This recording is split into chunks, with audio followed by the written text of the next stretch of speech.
Now that we have lots of light, we're going to be going to make sharp pictures rather than the pleasing blurs we made this morning. Generally, you want to have a shutter speed of at least a thousandth of a second, possibly 2,000th of a second. I apologize for all the noise in the background that the cranes are getting ready to leave. Although they're not exclusive to flight photography, they apply across the board to all of our photography, our picture style and white balance. For picture style, I keep things very simple by setting standard and leaving it. That makes everything much more consistent when I process my raw files in DPP. White balance is another story, and while it's possible to access it from the first red menu here, it's a lot simpler, boys and girls, to use the Q button, scroll to the white balance settings, and hit the set button to get a lineup of your choices. Probably 80%, maybe 90% of the time, I'm working in auto white balance. At sunrise and sunset, there are lots of times when I will go to my Kelvin setting. I usually keep it about 8,000, so if we have some nice color, we can juice it up. Once in a while, I'll go to shade when I'm working in the shade. If your images look too blue, you can try shade. And on cloudy days, lots of folks like to work in cloudy. But for the most part, if you work in auto white balance, you can always change it after the fact in raw conversion. Here I have the Canon 300mm f2.8 LIS2 with the new EOS 7D Mark II, and I want to go to back button focus. So I hit the Q button, I scroll to the camera symbol, hit the set button. The first button that comes up is shutter button half press, and I want to set that to metering only. I hit the set button, and then I go down to the star button, and I set that to autofocus, AF. So now I just focus by hitting the star button. I'd like to take a minute to review the principles of rear focus and its advantages. When I set my camera up for rear focus, remember I'm always in AI Servo AF, and the shutter button only activates metering. I use the star button to activate focus. What I'm doing when I push the star button is setting focus. Once I release the button and recompose left, make the pictures, it's exactly the same. It's functioning exactly the same as if I had been using one-shot AF.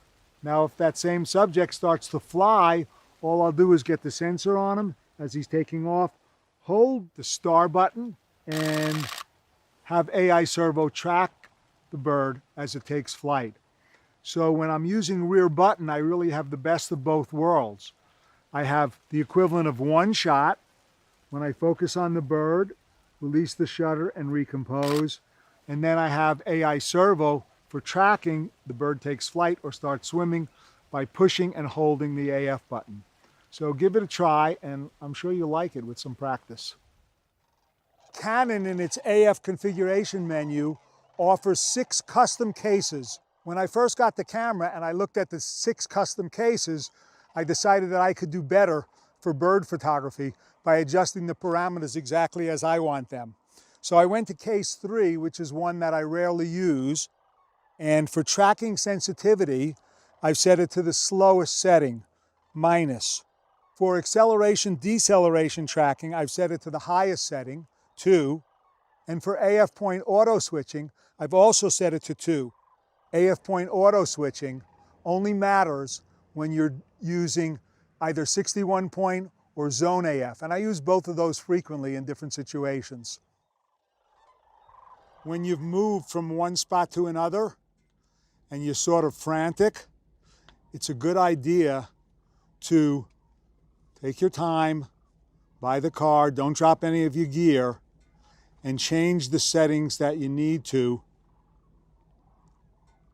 by the trunk of the car, rather than running up there and shooting with all the wrong settings. So I've gotten rid of 8000K. I'm going to manual mode. I'm going to ISO 400. I know I'm going to be somewhere at about a 1600th at 5.6, so 2000, so we'll set that. Better to take your time than drop your gear and screw up every picture. I have my limit range switch set to far distance.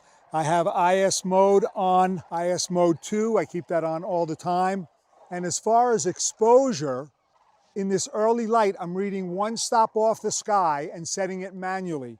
So right now I'm at ISO 800 at a 2000th at f7.1. Well, that's about it for flight photography. Some of the things you might want to remember are to have your limit range switch set to far.